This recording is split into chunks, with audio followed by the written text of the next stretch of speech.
이제 내 밖으로 내뿜기지 못하고 안으로 모이니까 그게 이제 합병이 되는 거지. 옛날 어른들 그런 말씀 많이 했잖아요. 뭐라고요?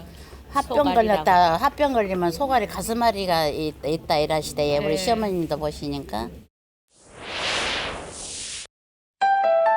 가슴이 답답하거나 숨이 막혀 힘이 드는 당신, 혹시 화병을 의심해 본 적 있으신가요?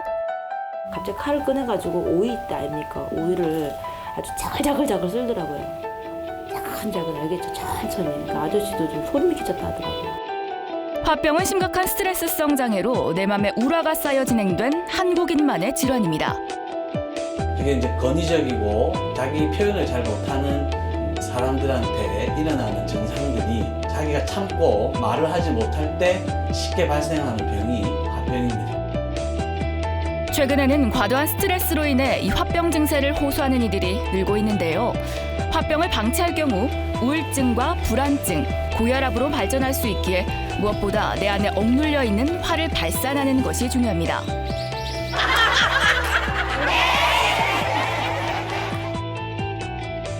한국인의 병, 화병. 오늘 TV닥터에서는 내 마음의 화를 극복하고 제대로 푸는 방법 소개해드립니다. 활기찬 아침 맞이하셨습니까? 건강을 지키는 약속 TV닥터입니다. 세계에서 우리나라 사람 한국인만 앓고 있는 병이 있다고 합니다. 바로 화병인데요. 세계보건기구에서도 분노증후군이란 병명으로 불릴 만큼 우리나라의 화병 환자가 상당히 많다고 합니다. 그런데 화병하면 이제 보통 나이 든 어르신, 특히나 그중에서도 여성들이 많이 걸리는 병으로 알고 계시는데 요새는 그 연령대가 점차 낮아지고 있다고 하거든요. 실제로 그런가요? 요즘 TV 드라마에 보시면 왜 어머님들이 이렇게 머리에 두근두르시고 네. 내가 쟤를 어떻게 키웠는데 똑같죠. 이렇게 하시는 거 그게 화병의 증상이었던 건데 요즘은 어머님들만 그러신 게 아니라고 합니다. 저도 좀 있는 것 같고요. 지희 씨는 어떠신가요? 저도 통계를 보니까 예. 저도 왠지 이 안에 속해 있을 것 같아요. 직장인의 무려 90%가 이 오. 화병을 경험한 적이 있다고 합니다. 네네. 그런데 이 화병이 참 문제가 되는 건요. 화병 자체에서만 그치면 그 화병을 좀 치료를 하면 되겠지만 네. 더 큰 병으로 야기가 될 수 있다고 하거든요. 예. 그래서 오늘은 내 마음의 화를 다스리는 방법에 대해 알아보겠습니다. 초읍 한의원 김상대 원장님 자리해 주셨습니다. 어서 오십시오. 안녕하세요. 반갑습니다. 네, 오늘 이야기 나눠보기 전에 일단 화병이 무엇인지 이것부터 좀 알아보고 넘어가야 될 것 그래야죠. 같아요. 네. 화병이 뭔가요, 선생님? 예, 1995년 네. 미국 정신의학회에서 인정한 한국인 특유의 문화증후군입니다. 문화증후군. 예, 예, 그게 예. 한국인 특유의 문화증후군으로 화병이라는 이름이 있습니다. 전 세계에서 유일하게 한국에만 있는 병입니다. 오.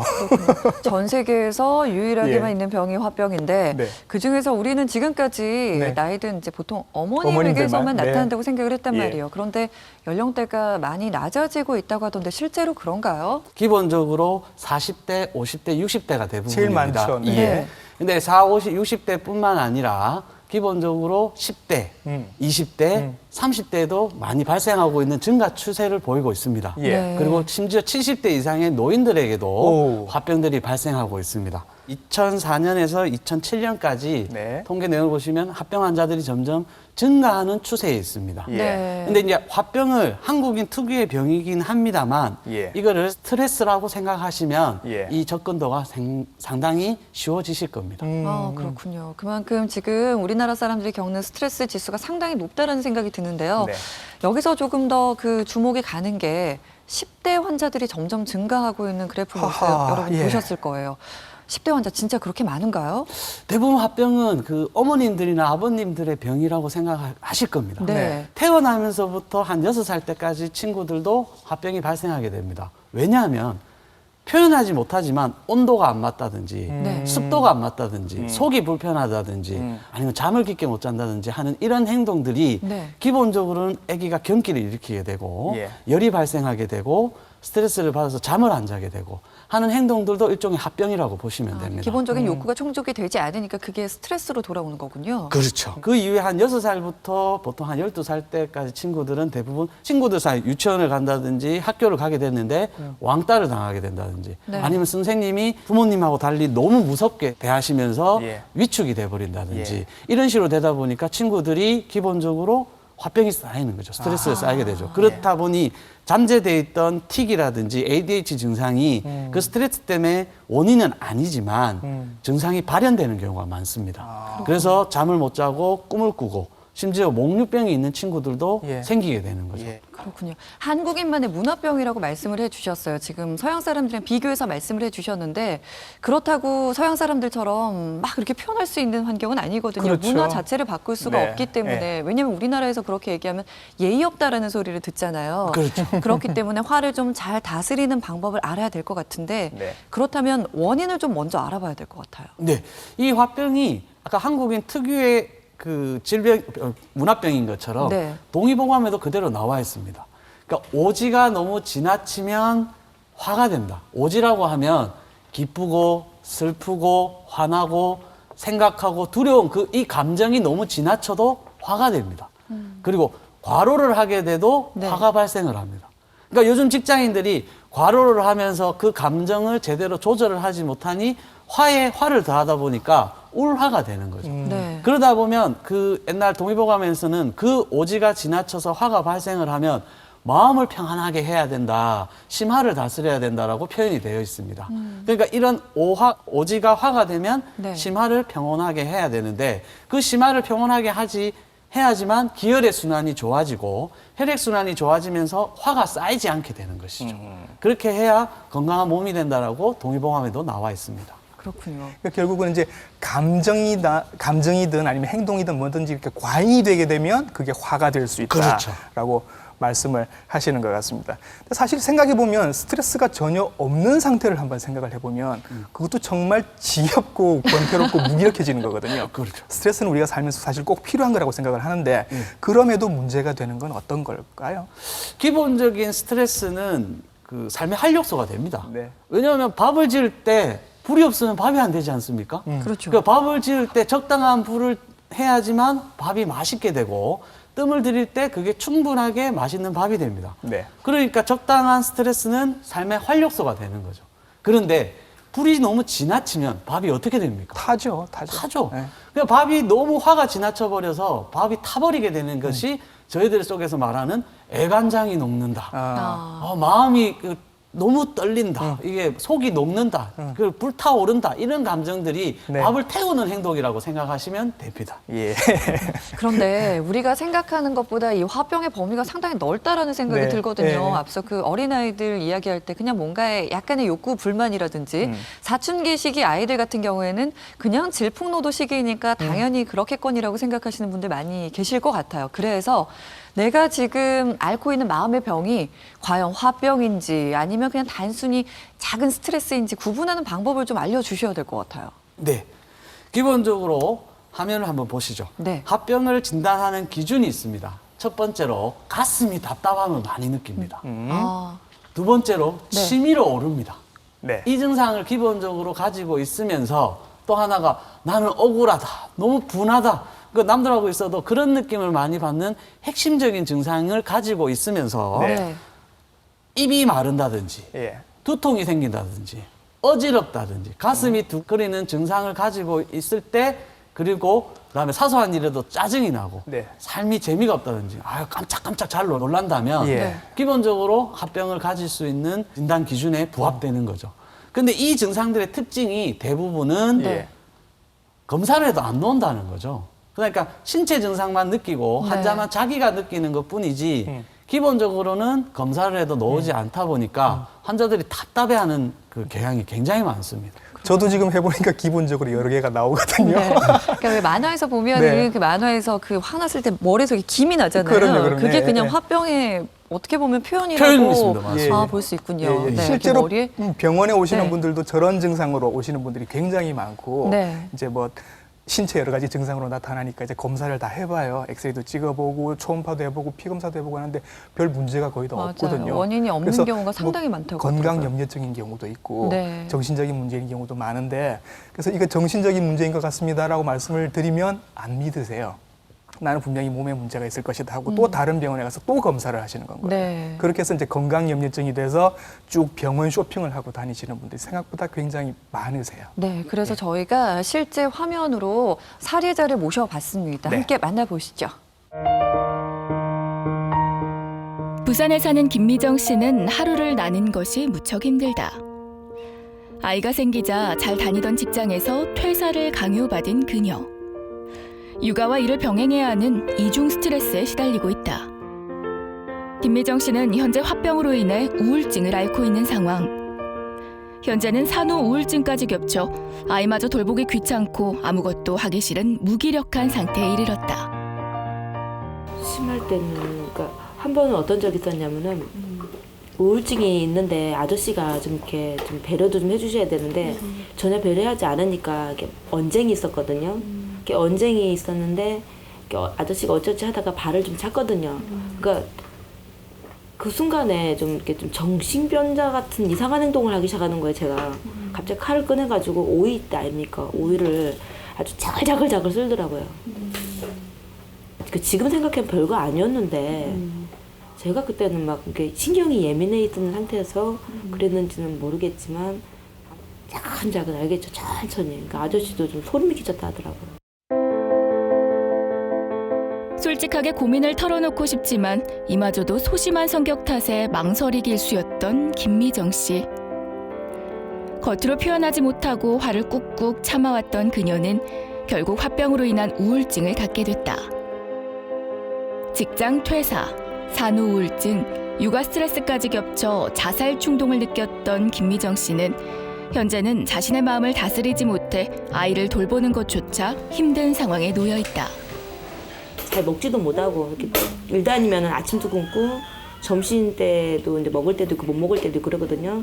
거기다 이제 제때 못 먹으니까 인스턴트로 먹어서 이제 그게 끼니를 때우고 그리고 잠 제때 못 자주고 그리고 우선 스트레스를 너무 많이 받으니까 애한테 좀 그게 많이 가는 것 같더라고요.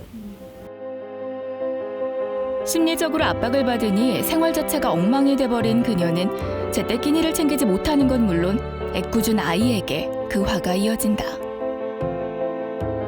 괜히 죄 없는 아이에게 그러는 것 같아 점점 더 자신이 싫어지고야 만다는 김미정 씨. 화병으로 인한 우울증이 지속되면서 생활은 겉돌고 마음이 불안한 악순환이 계속되고 있다. 부산의 한 한의원을 찾은 최옥자 씨. 그녀는 2년 전 갱년기가 시작되면서 화병이 심해져 현재 이곳에서 치료를 받고 있다. 9년 정도. 예. 원래 신경성은 있었어요. 원래 신경성은 있었고요. 그래서 이제 약도 타다 먹고 그랬는데 저녁에는 잠이 안 오고 네. 뭐 한 이틀쯤 꼬박 자도 안 자도 그 이튿날 잠이 안 와요. 피로하거나 그러지도 않아요. 예. 자, 그러고 자, 가슴이 여기가 두근두근하면서 가슴이 이렇게 탁 들찌는 기분이 있잖아요. 떨어지는 느낌이 예, 드세요? 떨어지면 그때부터는 이제 아예 밥을 그냥 누룽지 물만 끓여갖고 한 일주일 정도로 그렇게 먹고. 누룽지 물만 끓여가지고요. 예.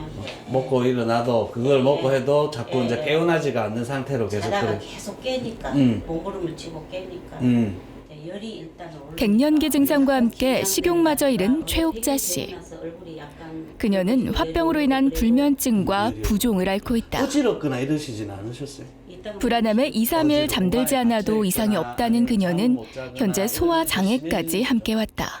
폐경이 되면서부터 얼굴이 화끈거리더라고요. 그래서 이제 그때 당시는 폐경이라서 얼굴이 갱년기로 이제 이렇게 화끈거리고 그러는갑다 하고 신경도 안 쓰고 그냥 놔놓고 있었어요. 그런데 이제 한 2년 전에 조금 스트레스를 되게 받을 일이 있었어요.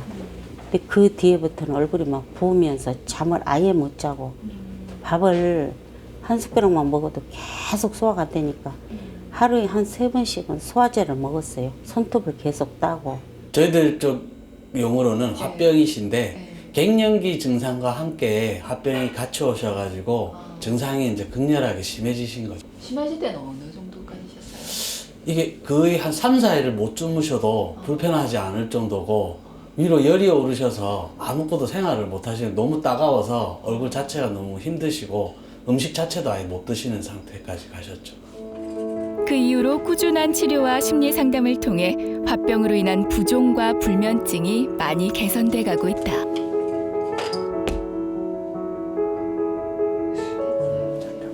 얼마 전부터 어지럼증이 심해져 병원을 찾게 됐다는 어르신. 아버님 진짜 조금 불안해지세요. 어지럼증이 심해 병원이란 병원은 다 둘러봤지만 별다른 이상이 없었다는 어르신. 그게 자꾸 몸에서 신경이 예민해지는 거예요. 그게. 그 전에는 없었는데 한번 좀 되게 이렇게 직장에서 좀 사람들을 상대를 하다 보니까 사람들한테 스트레스를 좀 많이 받아가지고 그 사람들하고 이게 좀 다퉜어요 한번. 그래서 내가 막 거기 그때 열을 좀 받았어 그때. 그러고 났는데 그렇게 하고 나니까 며칠 있으니까 눈이 열애가 팔뚝팔뚝 뛰고 그러더만 그게 한 2, 3일 지나가고 나니까 오번에 같이 또 기가 이렇게 막하더만 막 그 질로 그냥 딱 어지럼증이 오더라고요.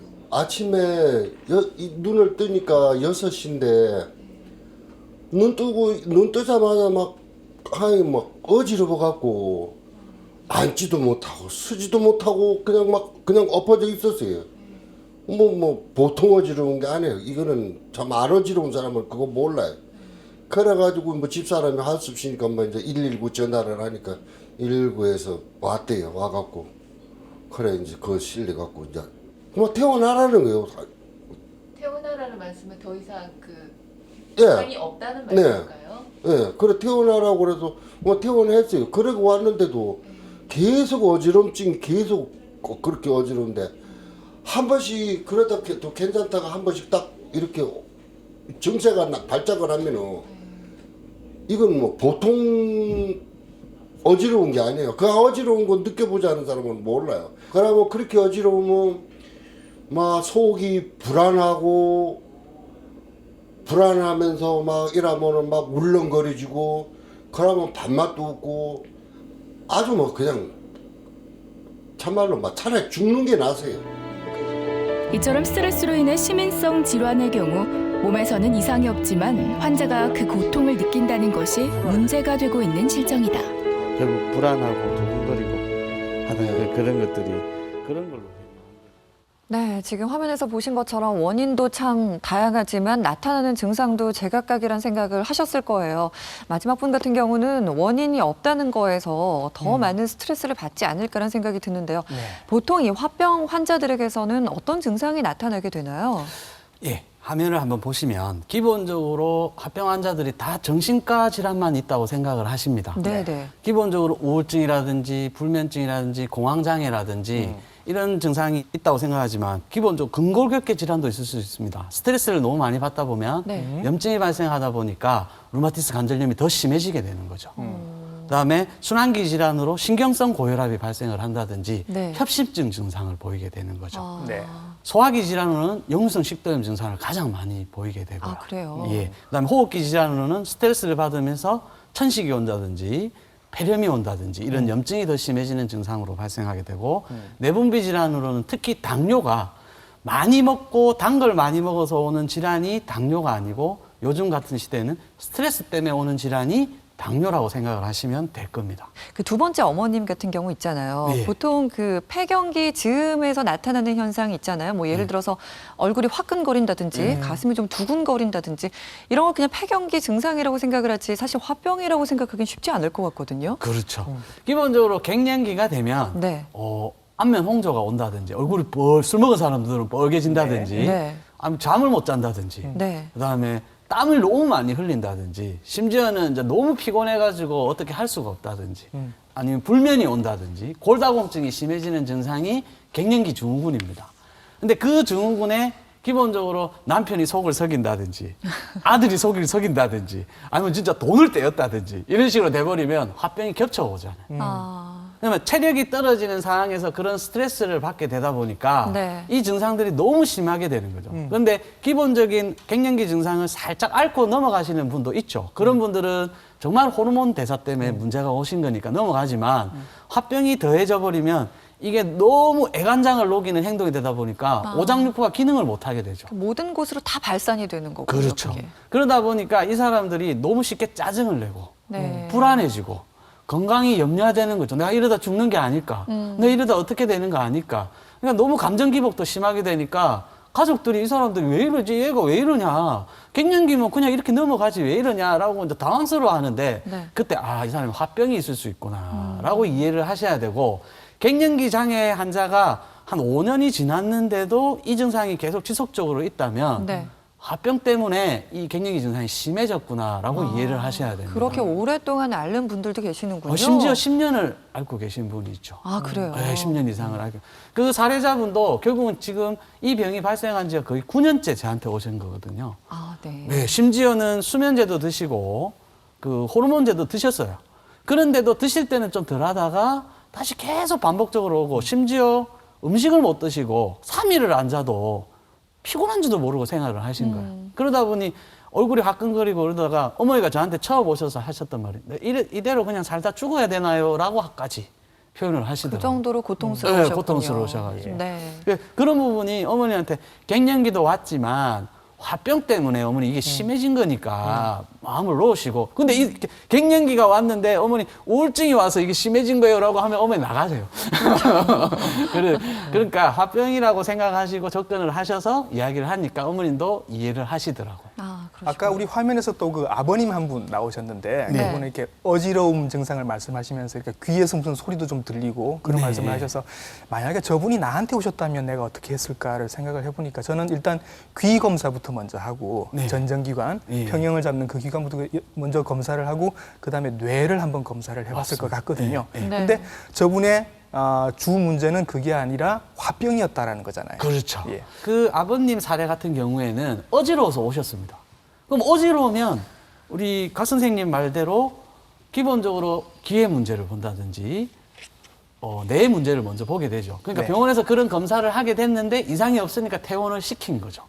근데 아버님 같은 경우에는 저희들이 검사를 해보니까 또 다른 검사를 한번 해보니까 네. 공황장애가 나오시더라고요. 아, 그러니까 그 직장 생활하면서 네. 스트레스 받았고 한 것들이 충격이 되셔가지고 아. 공황장애가 돼서 예. 시민성으로 어지럼증이 오신 게 된 거죠. 아. 그거를 이제 간과를 하게 되시다 예, 보니까 머리 쪽에서 이제 기질적인 문제가 이제 구조적으로 문제가 없다 보니까 병원에서는 퇴원한 거죠. 네. 퇴원을 해서 병원의 의사들이 정신과 한번 가세요 이랬으면 또 기분이 나빴겠죠. 그런데 아버님이 이제 저희들 검사를 하면서 아버님 이게 화병인데 병원에서 이야기하면 공황장애라고 할 수 있을 겁니다. 그러다 보니 아버님 이렇게 어지럼증이 옵니다라고 얘기를 했죠. 근데 사실 어지럼증이 종류가 다양합니다. 그러니까 아까 중에 귀에서 문제가 많이 발생을 한다면 네. 빙빙 돕니다. 가만 누워 있어도 전봇대가 빙빙빙빙 돌고 하늘이 천장이 도는 증상으로 나옵니다. 그게 대부분 메니에르 증상이라든지 네. 이석증, 그다음에 만성 중이염 합병증이 그런 증상을 발생하게 되고요. 만일 뇌에서 중풍이 와가지고 어지럼증이 온다면 비틀거리게 됩니다. 갈지자로 술 먹은 사람처럼 그런 어지럼증이 발생을 하다 보니까 그런 증상이 발생하게 되고 뇌졸중이라든지 뇌출혈이라든지 아니면 그런 문제가 발생하게 되고 그다음에 혈액순환이 안 되고 만성 편두통 환자들은 아찔한 어지럼증을 느끼죠. 순간적으로 딱 그래서 우리가 이지 않으면서도 누웠다 일어 딱 나서 핑 도는 그런 것들은 혈액순환이 안 돼서 오는 기립성 그렇죠. 그런 저력도 하시는군요. 아찔한 어지러움이 되는 건데 그런데 시민성으로 오는 어지럼증의 특징은 네. 붕 떠 있습니다. 구름 위에 내가 떠 있는 것처럼 하는데 어지럽고 배멀미라든지 차멀미가 심해지는 거죠. 그러면서 잠을 못 잔다든지 신경을 너무 많이 쓴다든지 화나는 일이 있을 때 그 어지럼증이 심해지는 거죠. 그러다 보니까 이 환자들이 똑같이 어지럽다고만 생각을 하다 보니까 이게 어디서 문제가 오는지를 모르죠. 일단 어지럼증이 있으면 병원 가셔서 검사를 해보시고 기도 검사를 해보고 머리도 검사를 했는데 많이 그런 이상이 없는데도 나는 어지럽다라고 하면 한번 시민성으로 어지러운 거를 한번 생각해 보실 필요가 있고 스트레스를 많이 받게 되면 귀에도 문제가 되고 고혈압에도 문제가 오고 하다 보니 꼭 내가 스트레스를 얼마나 많이 받았는지 항상 체크를 하셔야 됩니다. 두통과 어지럼증이 있을 때. 네. 그렇게 이해하시면 네. 됩니다. 이 화병이 마음에서 오는 병이라는 생각이 정말로 드는 게요. 보통 이제 중요한 시험이나 네. 아니면 중요한 일을 앞두고 네. 배 아픈 분들, 네, 네. 또 소화가 안 된다는 분들 네. 많이 계시잖아요. 네. 이런 분들도 이 화병이 이런 식으로 발현되는 걸 수도 있다고요. 예, 그렇습니다. 그 스트레스를 많이 받게 되면 가장 많이 표현되는 게 복통입니다. 그러니까 복통과 여자분들은 생리통, 네. 그리고 두통 이렇게 오는데 이거를 많이 조사를 해보니까 그 복통 환자들을 조사해서 스트레스 때문에 온 환자들 보니 역류성 식도염 환자들이 많더라는 거죠. 그러니까 역류성 식도염의 가장 큰 원인은 스트레스가 되는 겁니다. 아, 그래요? 예. 누워서 밥 먹자마자 누워서 그런 거 아니에요? 그렇죠. 근데 스트레스가 있는데 그게 술을 먹는다든지 네. 불규칙한 식습관을 가지게 되다 보니까 기본적으로 역류성 식도염이 발생을 하는 거죠. 근데 원장님, 저는 소식도하고 술도 네. 안 마시는 여자분들은 왜 역류성 식도염이 옵니까? 라고 물어보면 그렇죠. 스트레스인 거죠. 예민하셔가지고 네. 스트레스를 받다 보니까 역류성 식도염이 발생을 하는 겁니다. 그러니까 역류성 식도염이 발생하면 스트레스를 받으면 위산 분비가 많아지게 됩니다. 그리고 염증이 잘 발생하게 되다 보니까 기본적으로 가슴이 답답한 증상을 보이니까 이 사람들이 합병만 생각을 하게 되는 거죠. 네. 기본적으로. 그런데 그 사람들 보니까 소화도 안 되죠. 가슴이 답답하죠. 목에 뭐 걸린 느낌이 들죠. 심지어 이제 설사를 한다든지 변비가 온다든지 복통이 오게 되니까 네. 병원 가서 검사를 보니까 역류성 식도염이더라는 거죠. 그럼 역류성 식도염이니까 이 스트레스를 풀게 하면서 네. 위장을 좋아지게 해야지만 좋아지신다는 거죠, 사실은.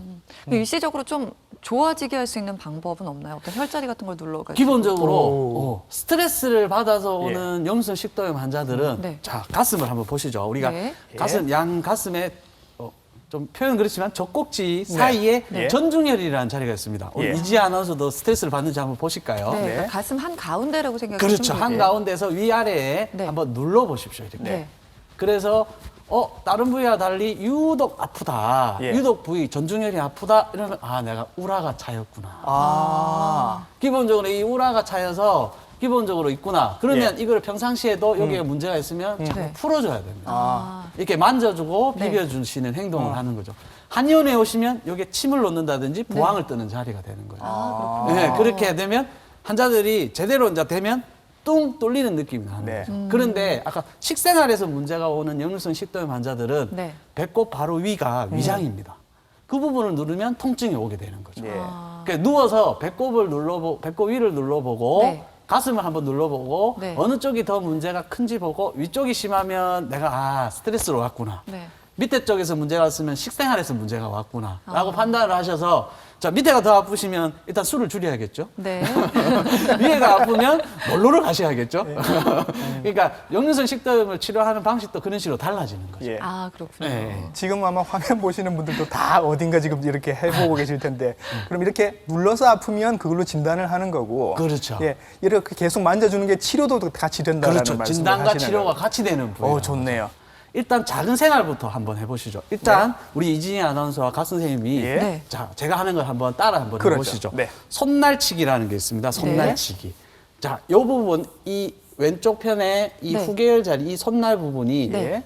꼭 이 자리가 아니고 이 영역을 치시면 됩니다. 네. 전체요. 이거를 요 손등으로 치십니다. 네. 아, 자, 반대쪽으로요. 계속 칩니다. 네. 이렇게. 근데 이 치는 거 가지고는 안 됩니다. 예. 치는데 속으로 어떤 마음을 가셔야 되냐면 내가 지금 화가 나고 짜증이 나지만 예. 나는 지금 이것을 예. 평안하게 할 수 있다. 네. 라는 말을 속으로 한 3번을 하시는 거죠.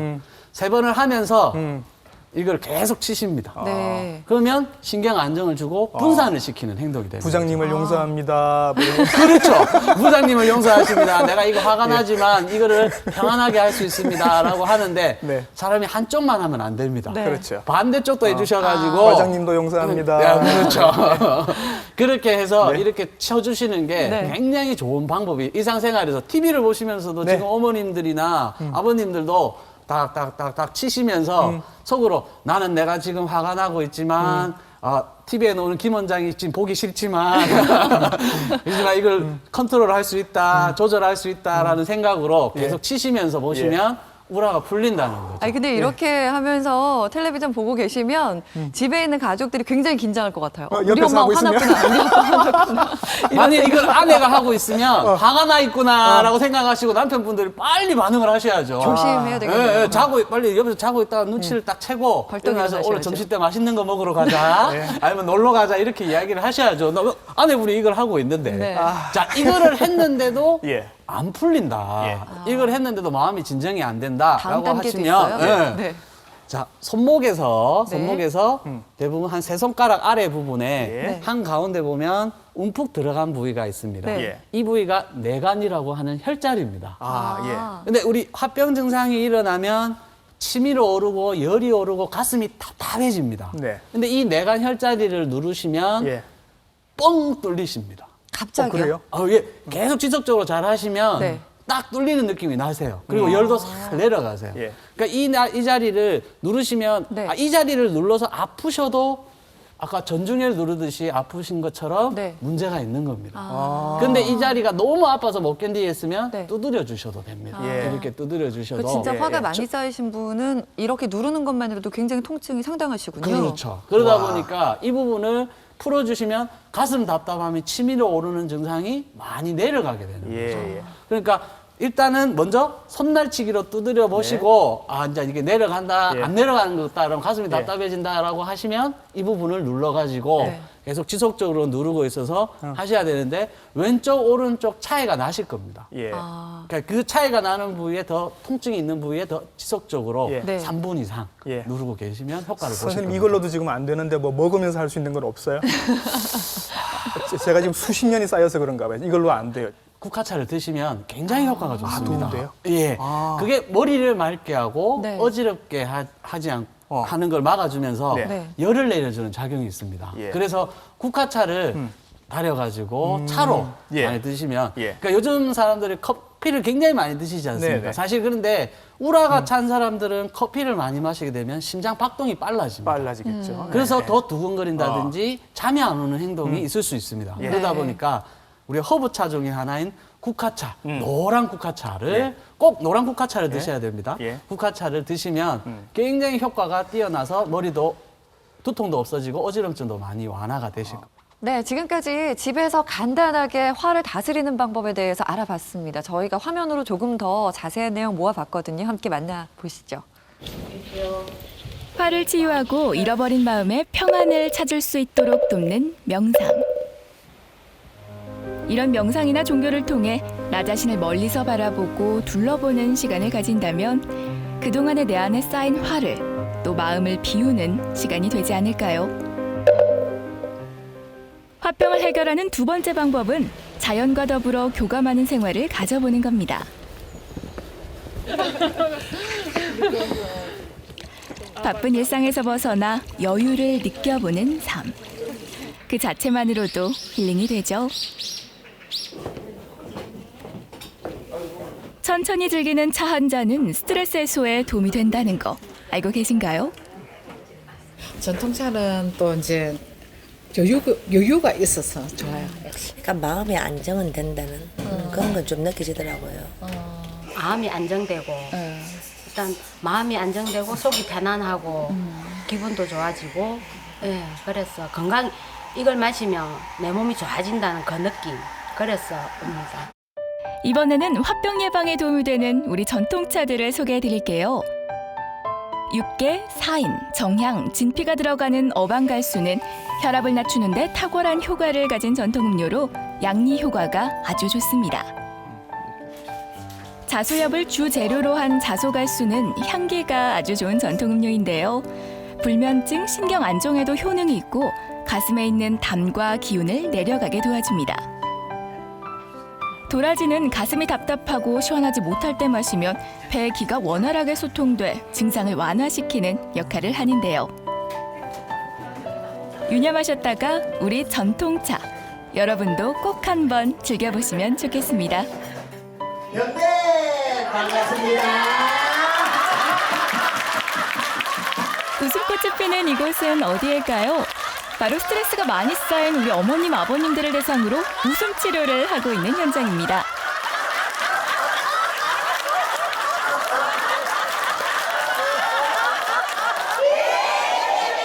이거! 내시! 아이고, 임금이 내시 갖고 내시가 임금입니다. 집 있으면 한번 웃을 일도 없고 걱정밖에 안 되고 그런 걱정을 하다가 들어앉았다 보면 또 저기 우울증 오고 그런데 여기는 참 우리 같은 쓸모없는 참 이런 사람들 또 오면 그렇게 반겨주시지 그렇게 해서 웃겨주시려고 노래 가시지 그렇게 즐겁게 웃다가 가면 또 집에 가면 또 기분 좋고 기분 좋지 어떤 면 한참 웃으니까 이제 뭐 속이 후련한 것 같은 그런 또 나와서 내 마음대로 막 하하 웃고 마음에 스트레스가 없으면 병이 없잖아요. 네, 표정이 되게 예. 맑으시네요.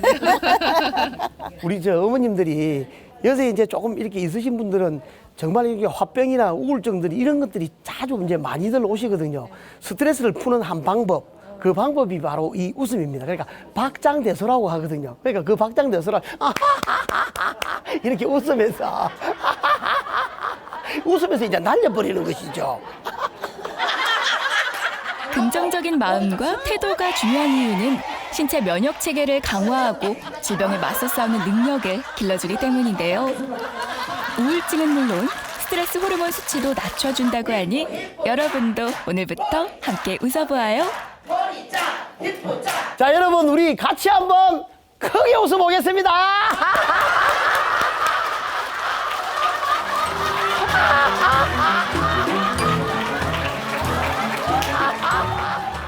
아니 정말 이 웃음이 정말 중요하다는 생각이 네, 드는데요. 그렇죠. 예. 이분들 웃는 것만 봐도 그냥 네. 절로 미소가 지어지는 거 네, 네, 있잖아요. 예. 이만큼 참 웃음이 중요하다는 생각이 듭니다. 이외에도 좀 집에서 간단하게 해볼 수 있는 방법이 없을까요?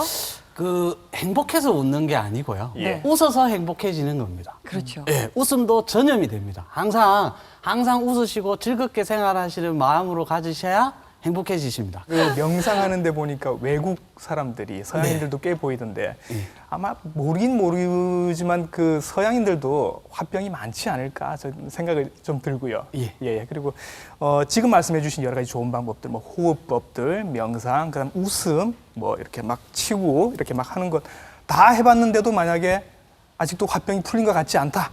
그런 분들은 이제 원장님을 찾아가겠죠. 예, 그러면 그렇죠. 이제 원장님은 어떤 치료를 해주시나요? 갱년기처럼 열이 오르고 내리고 막 땀이 나고 이렇다고 하면 소시오탄 같은 처방을 드시게 되는 거고 네. 잠을 못 주무시고 두근거리는 증상이 많다면 산적탄 같은 약을 사용하게 되는 겁니다. 이 화병이라는 게 기본적으로는 정신적인 문제에서 온 거다 보니까 근본 네. 치료를 위해서 상담 치료도 하셔야 된다는 거죠. 두 번째로는 침 치료를 하셔야 됩니다. 아까 말씀드렸던 내관이라는 자리라든지 가슴이 치밀어 오르는 증상에 가장 효과가 좋은 게 침입니다. 그리고 열을 내리고 가슴에 치밀어 오르는 그 증상과 함께 소화가 안 되는 증상이 많다 보니까 네. 그걸 침 치료를 같이 하게 되는 거죠. 위로는 열이 뜨면 대부분 다리가 시리다, 배가 차다, 혈액순환이 안 돼서 손발이 차다 이런 분들이 굉장히 많습니다. 소화가 안 된다. 그러면 그 뜸이 열을 내려주면서 몸을 따뜻하게 하고 혈액순환을 좋아지게 하는 거죠. 그러다 보니까 몸 상태를 좋아지게 하게 되는 거고 마지막으로 부항치료법을 합니다. 근데 이런 분들이 열이 오르고 이러면 어깨가 굳습니다. 어깨가 아프고 손발이 저려오고 통증이 오게 되는 거죠. 그러면서 기혈순환이 안 되면 노폐물이 쌓이게 되니까 그 노폐물을 빼주기 위해서 부항을 하게 된다든지 그다음에 아니면 저희들 척추뼈 쪽에 쭉 일렬로 부항을 뜨게 되면서 기본적으로는 불면증에 도움을 되는 증상을 하게 됩니다. 네, 주위에서도 좀 많이 도와주셔야 될 것 같아요. 오늘 이 화병에 대해서 알아봤는데요. 이야기 나눠보면서 생각이 든 게 진정한 건강은 신체뿐만 아니라 정신 건강이 참 중요하다는 생각이 들었습니다. 화병, 우리 그 정신 건강이 우리 몸 전체를 지배할 수 있습니다. 그러니까 화가 날 때 무조건 참아야지라고만 생각하지 마시고요. 그 화의 원인이 무엇인지 그 원인을 찾아서 적극적으로 맞서보는 것도 하나의 방법이 될 것 같습니다. 오늘 화병에 대해 알아봤고요. 초호판의원 김상대 원장님께서 좋은 말씀 함께 나눠주셨습니다. 고맙습니다. 수고하셨습니다.